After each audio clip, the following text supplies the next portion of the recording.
beloved Boss Mike Cervera. House Prosecution panel sa pre-trial ni Vice President Sara Duterte ang kahong-kahong naglalaman ng kanyang tax records.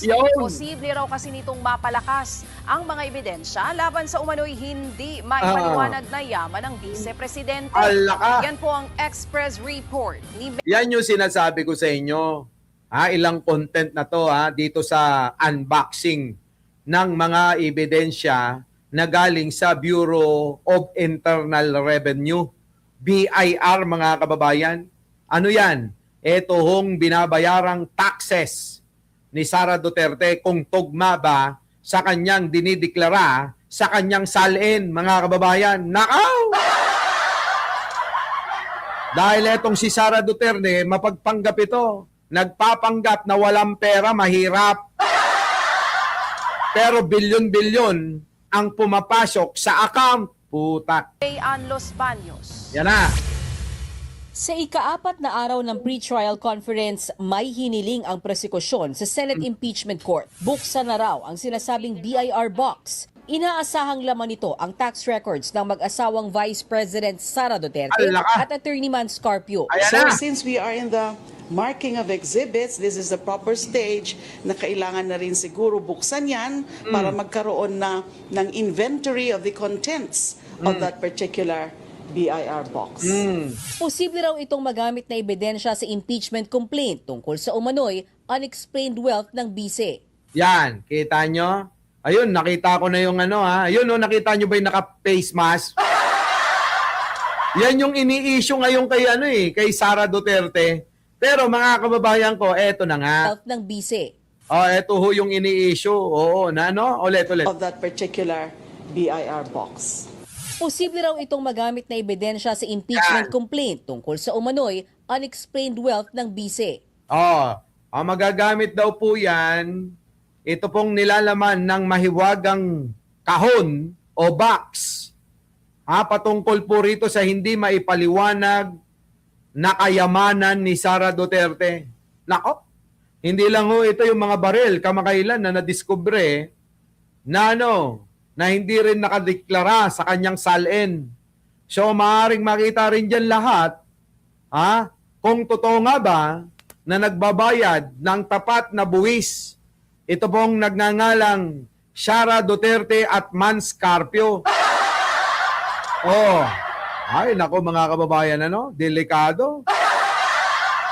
Matatanda ang hindi binuksan ang box sa pagdinig ng House Justice Committee dahil sa issue ng confidentiality at alinsunod sa National Revenue Code. Pero ayon sa Clerk of Court na si Attorney Renato Bantug, ang impeachment court lang ang makakapagdesisyon kung bubuksan ba ang BIR box o hindi. Kailangan ba mag-convene muna sa impeachment court bago desisyonan yung pagbubukas ng box? Again, there's no set and definite rule for that. But it is something that I would need to discuss with the Senate President. So will the impeachment court decide? So it's not a part of the evidence? Not yet. Giit naman ni Senate Secretary Attorney Bantug ayaw niyang pangunahan kung anuman ang magiging desisyon ng impeachment court sa request na pabuksan ang naturang BIR box. Pero kung sakasakali na hindi yan umabot sa pre-trial conference na dapat matapos na ngayong linggo, pwede naman daw markahan ang naturang mga ebidensya sa mismong pagilitis o trial proper na. Dapat kasi nga mga kababayan, may kumukontra pa itong kampo ni Sara. Hindi ko nga ba alam bakit may tutol-tutol pa, di ba? Sana payagan tayong mag-unboxing ng box na yan. Di ba? Para may content naman tayo ng... Lami ba, Utak kaya ni Sara, sayad, kailan bubuksan?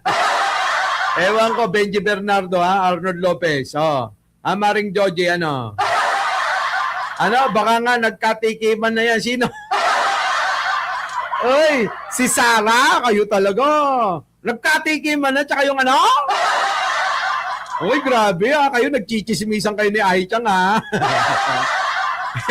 Isali nyo si Bunny Boy. Oo, tuloy. Bila naman ang tumatagal na pagmamarka sa mga ebidensya, naniniwala ang impeachment court na matutuloy pa rin sa July 6 ang impeachment trial.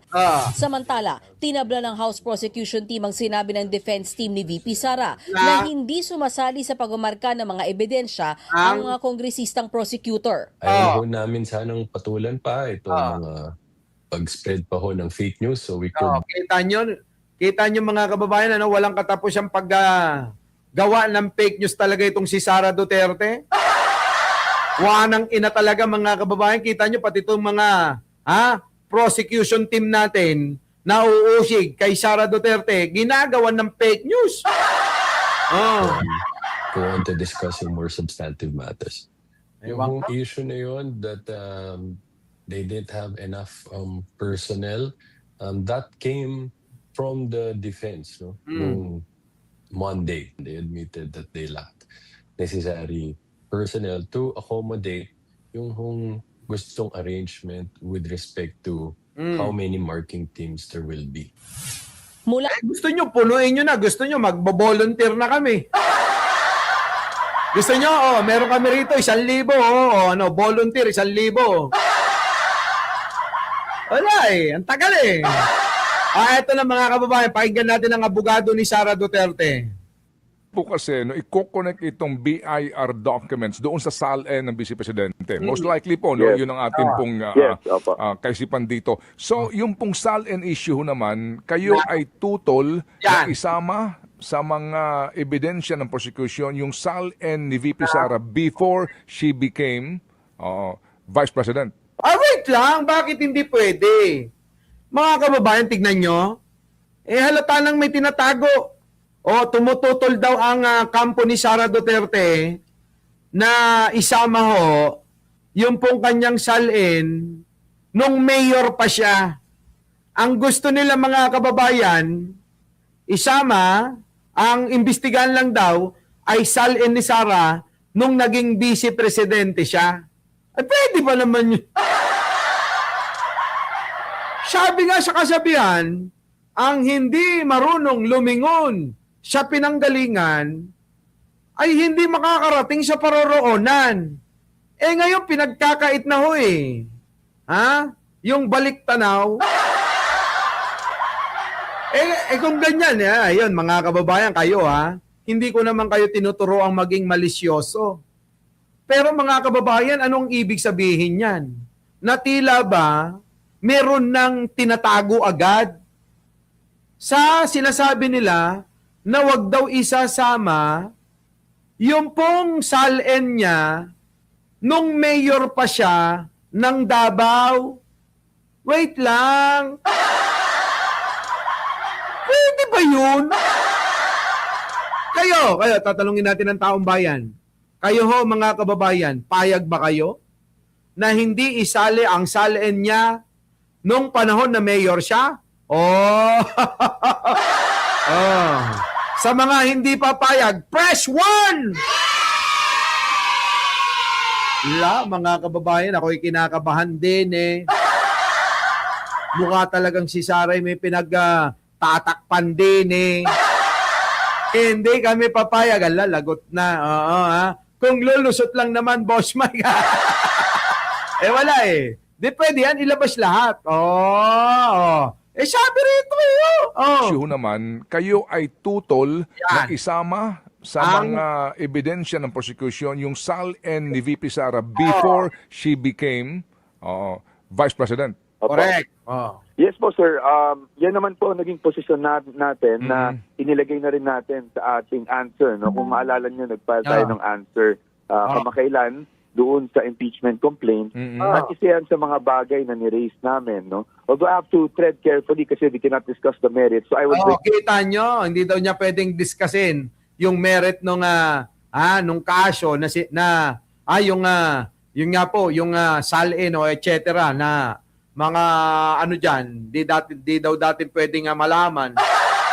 Ibig sabihin, mas marami siyang kinurakot nung mayor pa siya.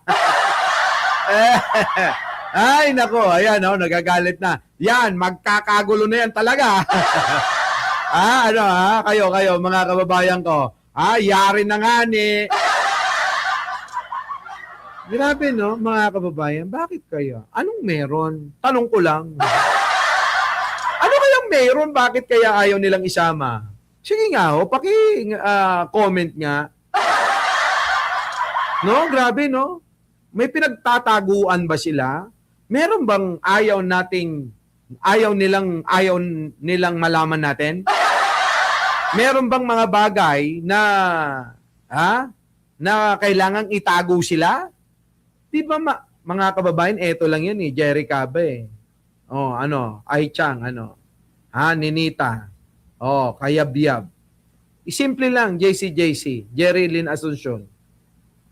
Teresita Tan, Maring Joji, Maki Kwan. Simple lang.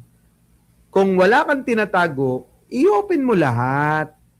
Kung wala kang iniiwasan, ipakita mo.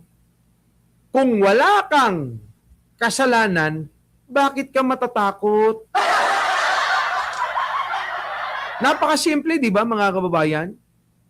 Kung wala kang kasalanan, Sara Duterte, bakit ka matatakot? Baul ng kayamanan, ganun ba yon? Iba mga kababayan, iba ito. Nakakatakot ito, mukhang ipipilit talaga ng kampo ni Sara, kaya marami siyang abogado para hindi magkabuhol-buhol yung kanyang mga alibay, Ang gagawin kanya-kanya, Ikaw, tututukan mo, Yan, yung aking mga salin.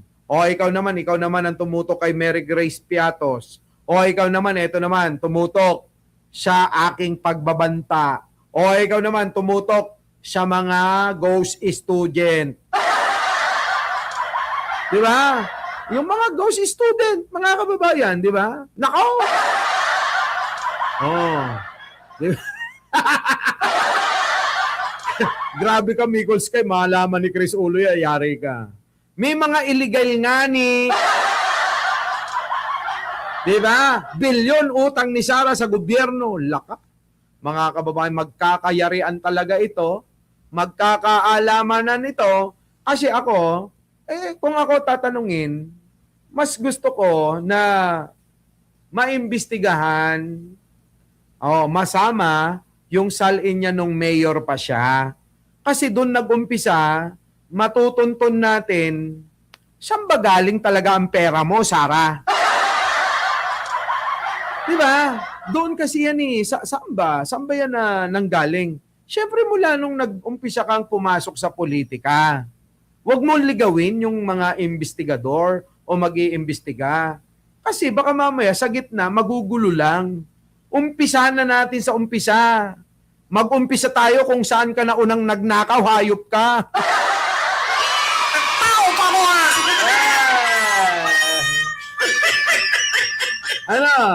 Di ba? Big boy. Ghost student. Ghost, ano pa yon? Food packs. Di ba? Mga kababayan, ang dami niyan eh. Ang daming kinana eh. Di ba? Di ba? Grabe.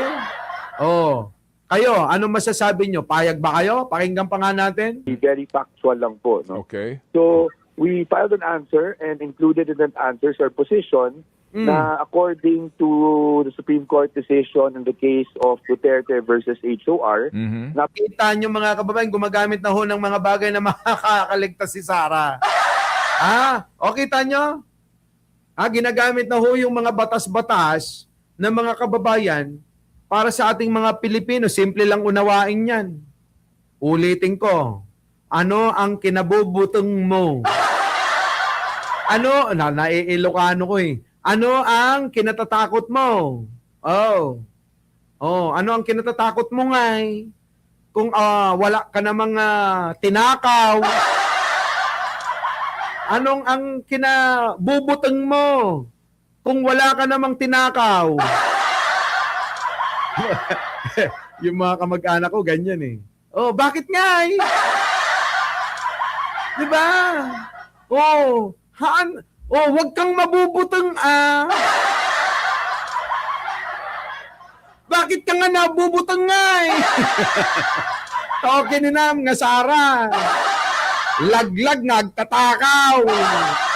Na asidagan apo, asidagan dato yun. Asidagan nga maamuan ti lubong nga agtatakaw ni Sara Duterte. Ay na po no, magnanakaw talaga mga putang ina. So paano mga kababayan? Paalaman na tayo ha. O kita-kita na lang tayo mamayang gabi uli. Syempre, pupunta muna ako ng Chicago habang busy si Jen Angeles sa bago niyang negosyo. Pupunta akong Chicago bar. Arnold Lopez, sama ka ba? Tara, bengbang tayo dun. Oh. Paalam ka muna kay Aichang kung papayagan ka ni Aichang. Ay, shoutout po sa inyong lahat, mga kababayan. Maraming salamat sa inyong pagsama. Opo, kahit na sabay-sabay po yung ating live ngayong araw dahil nga kaninang umaga, kwento ko lang, meron tayong may umiyak. Ayaw kasi tumigil, ayan. Di ba? Di iyak ka ngayon, ano? Nagulat ka, no? Gulat ka, no? Yan ang sinasabi ko. Kapag kayo ay hindi talaga tumahan, hindi rin tatahan ang katotohanan. Maraming salamat po. Our beloved Boss Mike, Boss Mike.